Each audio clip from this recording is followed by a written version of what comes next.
나는 이 슬픔이 머물러 있다고 생각하지 않습니다. 이 언덕이 머물러 있지 않은 것과 같은 이유입니다. 이 언덕이 머물러 있지 않으므로 내가 바라보는 이 하늘도, 이 나무도, 이 바람도, 이 돌멩이도 머물러 있지 않습니다. 머물러 있지 않음, 물으려 하지 않음, 말하려 하지 않음, 묻으려 하지 않음. 오래전 나는 이곳을 우연히 여행하게 되었고 이후로 오래도록 내가 다시 돌아가야 할 곳이라고 느꼈습니다. 생활을 완전히 바꾸기 위해서는 그곳으로 가야만 한다고, 그곳에 감으로써 나의 삶 전체가 완전히 바뀔 것이라고. 나의 삶은 이런 생각과 함께 조금씩 바뀌기 시작했고, 마침내 이 언덕으로 돌아왔을 때는 그곳에서 이미 오래도록 이곳에 낮과 밤을 살아왔으므로 나는 내가 떠나온 장소가 어디인지 알 수 없게 되었습니다. 머물지 않는 돌 위로 머물러 있는 시선이 있습니다.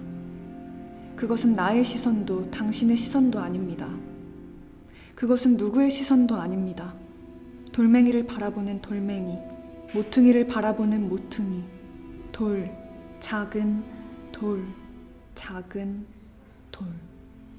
동물의 뼈조각과도 같은 작은 돌이 여러 개 있습니다. 머물러 있지 않는 여러 개의 이름과 머물러 있지 않은 여러 개의 인칭이 있습니다. 나는 이 언덕에 여러 개의 얼굴을 심었고 피웠고 지웠습니다. 표정은 어느 순간 문득 드러나는 것이기 이전에 기나긴 시간을 두고 세심히 각인되어 온 무엇입니다.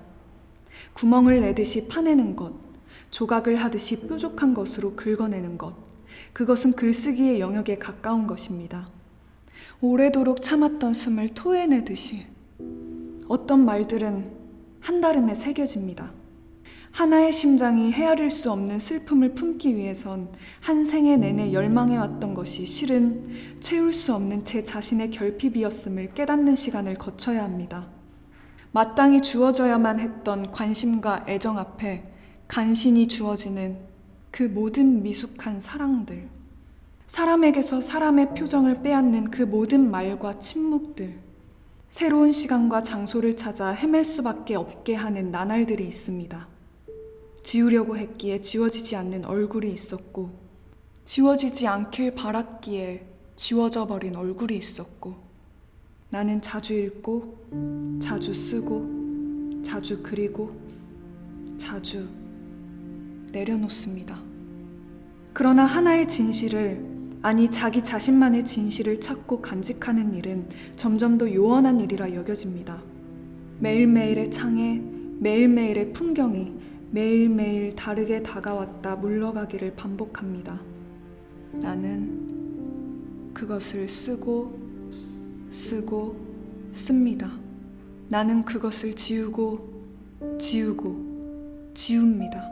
그것이 내가 말하는 방식입니다. 때로는 집요한 사냥꾼이며, 때로는 선별하고 선택하는 자이며, 때로는 감탄하고 찬탄하는 사람이며, 때로는 기도하기 위해 엎드리는 사람이며, 때로는 후회와 반성으로 몸부림치는 사람이 있습니다. 나는 여기에서 살았고 여기에서 죽었습니다. 바라던 대로 나는 이곳에 아무런 흔적도 남기지 않았으며 오직 머물지 않는 작은 돌이,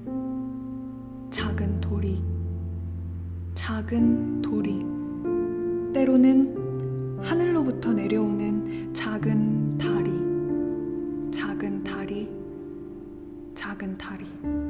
서로가 서로를 되비치고 있는 어떤 풍경들이 오래도록 꿈꾸어왔던 희미한 소망처럼 누군가의 창 앞으로 다가왔다 사라지는 것을 발견하는 것은 그리 어려운 일이 아닙니다. 어찌하여 사람을 떠나오게 된 것인지는 알 수 없습니다. 어찌하여 이 모든 풀과 돌과 나무와 바람에서 떠나온 사람의 얼굴을 읽게 되는 것인지도 알 수 없습니다. 모든 것은 모든 것 속에 모든 것을 품고 있습니다. 결국 변하지 않는 것은 언덕 저 너머에서 불어오면서 흩어지고 있는 어떤 목소리뿐인지도 모른다고 나는 느낍니다. 나는 하나의 정신을 말아쥐듯 휘어지고 있는 나무의 가지를 만집니다. 나는 보이지 않는 한 그루의 나무와 함께 매일매일 이 아침의 언덕 위에 서 있습니다. 이제 내가 떠나온 장소가 이곳인지 그곳인지 나는 알지 못합니다. 내뱉지 않은 말은 여기까지입니다. 그 이상은 불필요하다고 생각됩니다. 말의 자리에는 늘 선행된 말과는 다른 무엇이 끼어들기 때문입니다. 내가 떠나온 장소에도 이미 말하지 않은 말들이 고여서 흐르고 있습니다. 그곳에서 이곳으로, 이곳에서 그곳으로. 머물지 않는 공기가 이곳까지 따라와 소리내지 않은 말들을 계속해서 덧붙이고 있는 까닭입니다. 당신도 돌의 얼굴을 볼 수 있는지 궁금합니다. 돌의 주름을 발견하기만 한다면 돌의 표정을 알아차리는 것은 순식간의 일입니다. 그것이 당신에게 때로 부드러운 미소로 비치기를 바랍니다. 우는 얼굴이라면 우는 얼굴 그대로도 좋다고 생각합니다. 나는 이 슬픔이 머물러 있다고 생각하지 않습니다. 이 언덕을 떠나지 않는 목소리의 말없음과 같은 이유입니다.